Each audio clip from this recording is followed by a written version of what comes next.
폭풍 뒤에 찾아온 약탈자, 나의 고통과 불행이 누군가의 탐욕을 채우는 도구가 되는 현실. 오늘 성경에도 그와 같은 인생을 살았던 한 사람이 등장합니다. 그의 이름 삭개오. 오늘의 제목은 에케 호모입니다. 그 뜻, 이 사람을 보라.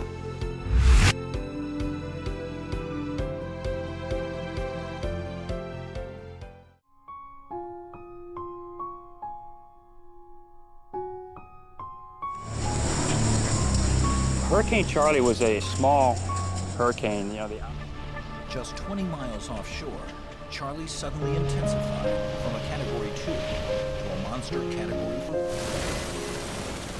지금으로부터 16년 전 허리케인 찰리가 미국 플로리다를 휩쓸고 대서양으로 빠져나갔습니다.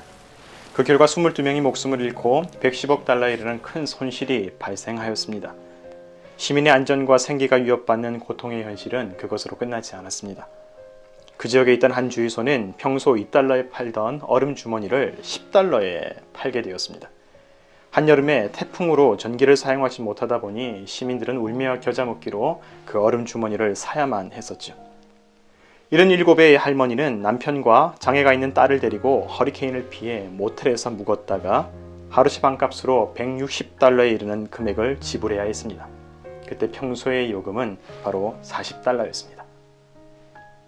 폭풍 뒤에 찾아온 약탈자, 누군가의 고통과 불행이 나의 이익을 챙기는 도구가 되는 현실을 그들은 살았습니다.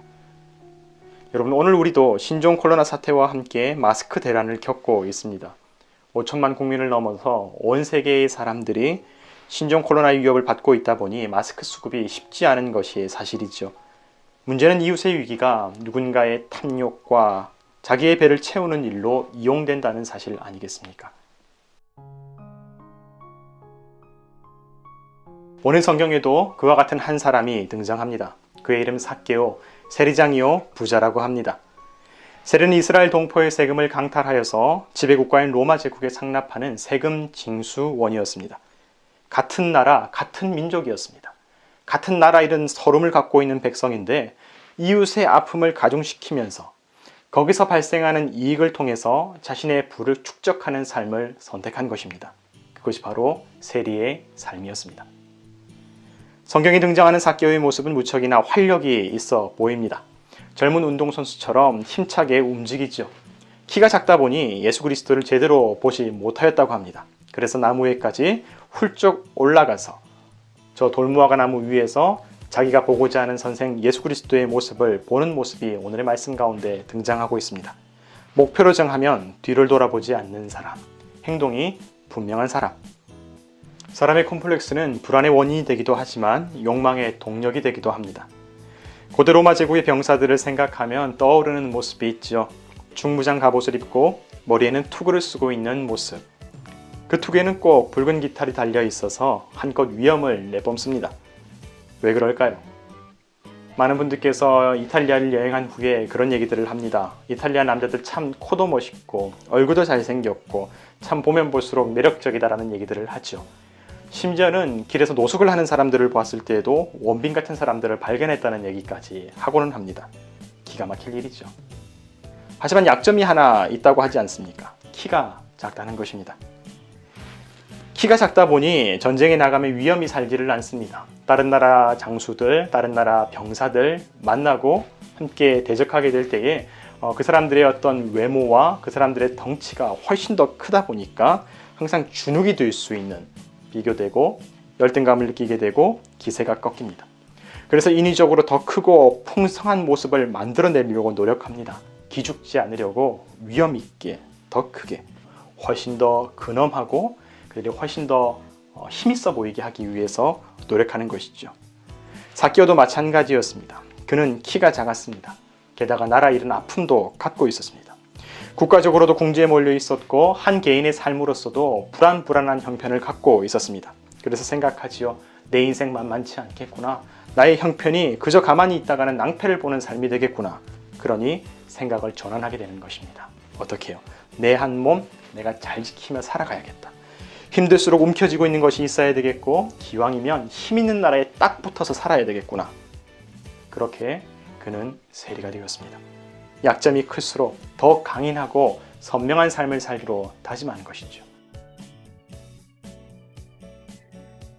로마 제국의 지배를 받던 이스라엘 사람들은 어떻게 세리가 되었을까요? 시기가 되면 각 지역의 관청에서 세리를 뽑는 공고가 올라온다고 합니다.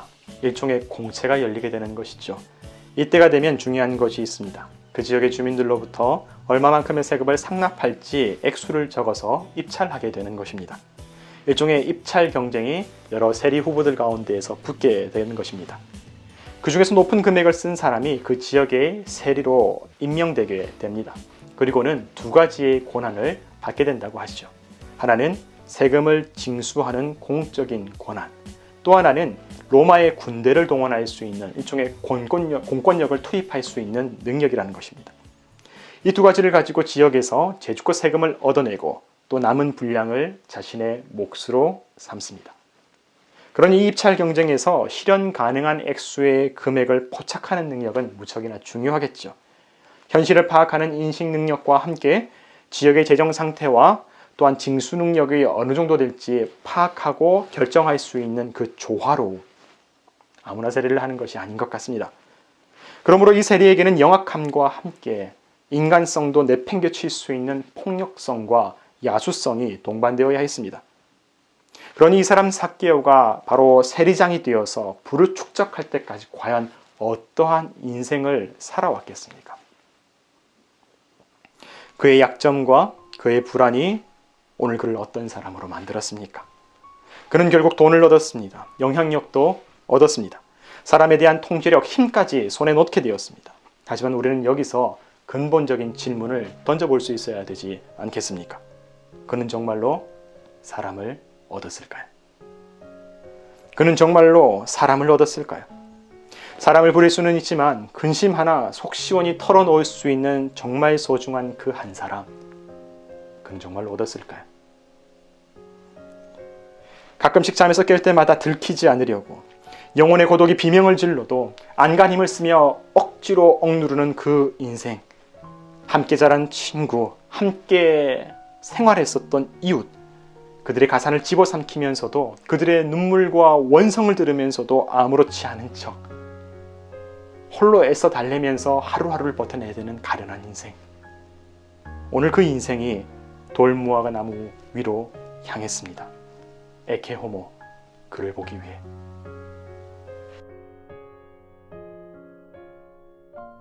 저는 삭개오를 보면서 한 젊은 청년이 떠올랐습니다. 부자였고 성실했으며 율법도 잘 지켰었던 모범적인 청년.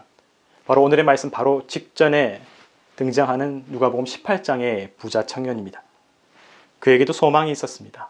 그것은 영생, 아무리 했어도 해결되지 않는 인생의 불안과 죽음의 문제, 그 공포의 근원을 해결하는 것이었습니다. 그가 예수께 나와 물었죠. 선생님, 제가 무슨 일을 해야 영생을 얻을 수 있겠습니까? 그때 예수의 대답은 하나님 사랑과 이웃 사랑이었습니다. 청년은 대답했습니다. 선생님, 제가 그거 다 지켰습니다. 해봤습니다. 무엇이 부족합니까?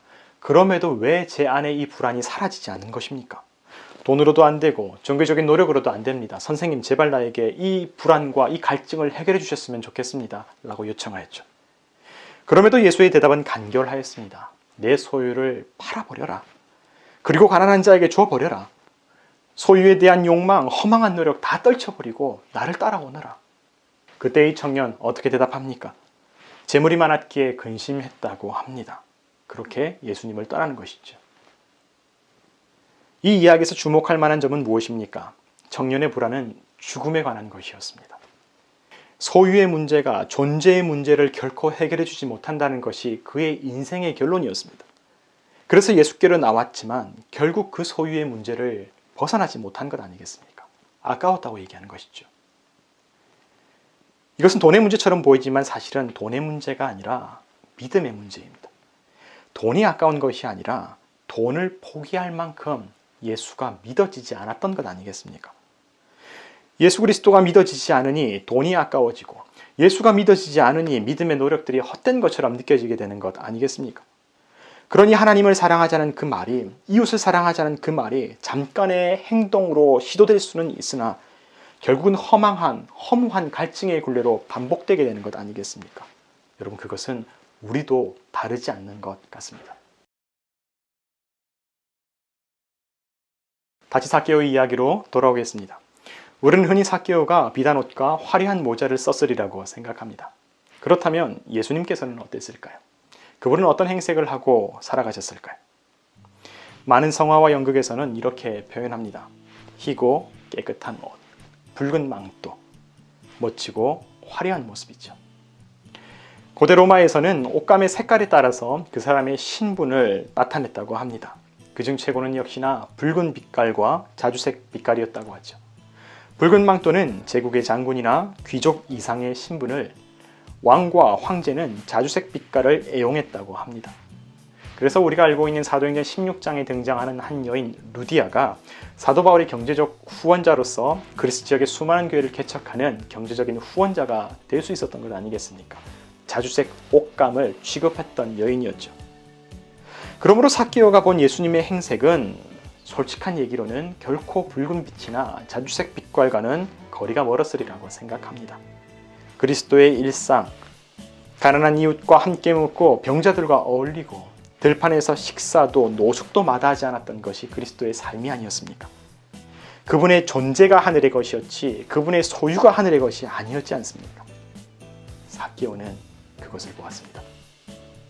내가 불안과 결핍을 이겨내기 위해 썼던 모든 부와 권세 하나도 가지지 않은 한 사람, 그러나 내가 그토록 바라던 여유와 기쁨과 만족과 친구들, 이 모든 것을 안고 있던 행복한 사람, 예수 그리스도.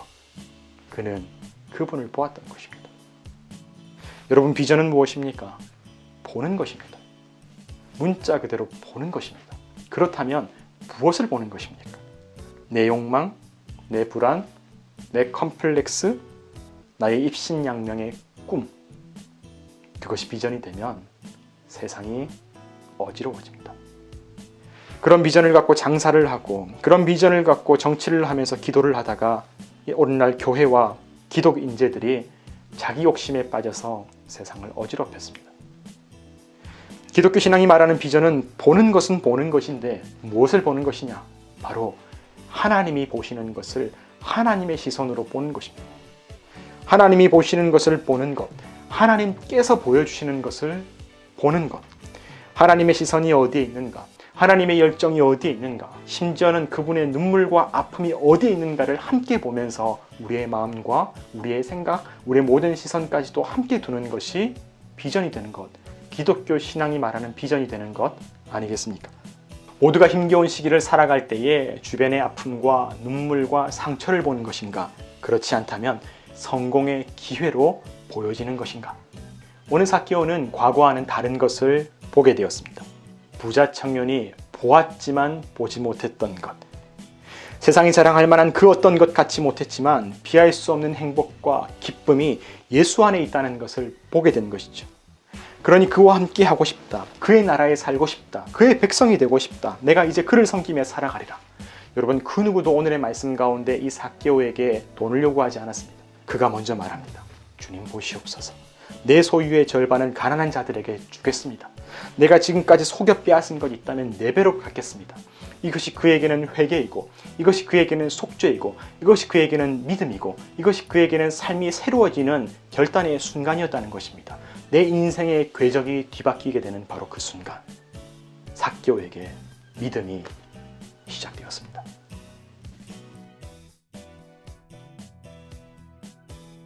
오늘 말씀의 제목은 에케 호모입니다. 그 뜻, 이 사람을 보라. 예수 그리스도를 십자가에 못 박으면서 로마의 총독 본디오 빌라도가 했던 말이죠. 그리스도의 실패와 좌절과 죽음을 드러내는 바로 그 한마디, 에케 호모. 너무나 슬픈 이름입니다. 오늘 우리는 또 다른 죽음과 실패를 에케 호모 하고 있습니다. 바로 삭개오의 에케 호모입니다. 내 욕망과 불안이 만들어낸 비참한 성공의 죽음, 그리고 실패.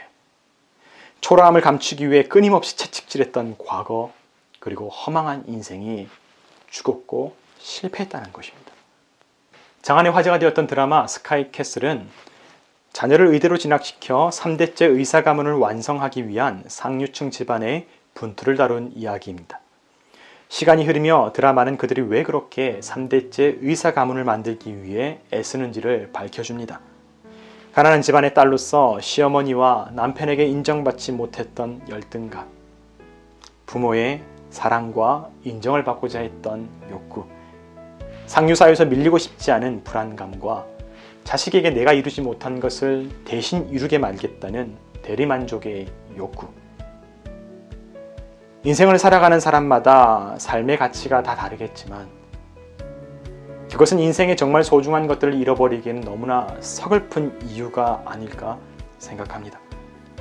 우리가 정말 원하는 것은 가족의 인정과 존중, 내가 살아가는 삶의 가치와 의미, 함께하는 서로의 사랑과 칭찬 속에서 오늘 이 순간 속에 삶의 이유가, 삶의 의미가 만족처럼 다가오고 보람을 느끼고 참 소중한 행복으로 경험되는 것 아니겠습니까?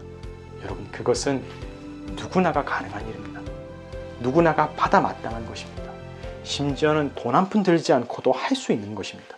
월드의 작가 해리 데이빗 소로가 그런 말을 했지 않습니까? 우리는 이미 그렇게 살고 있고 언제나 그렇게 살 수 있음에도 불구하고 굳이 왜 스스로를 그렇게 괴롭히며 살아가는가? 이제 말씀을 마무리합니다. 예수 그리스도를 믿는 것은 어려운 중에서도 예수 안에서 우리가 함께 사랑하며 함께 살아가는 길을 찾는 것입니다. 삭개오처럼 불안을 숨기고 혼자만의 성공을 키우고 싶어하는 그 마음 우리 안에 들 때에 인생의 돌무화과 나무로 올라가십시다. 세상의 잔가지가 아니라 함께 살아가는 이의 행복한 미소를 보기 위해 가십시다. 에케 호모, 이 사람을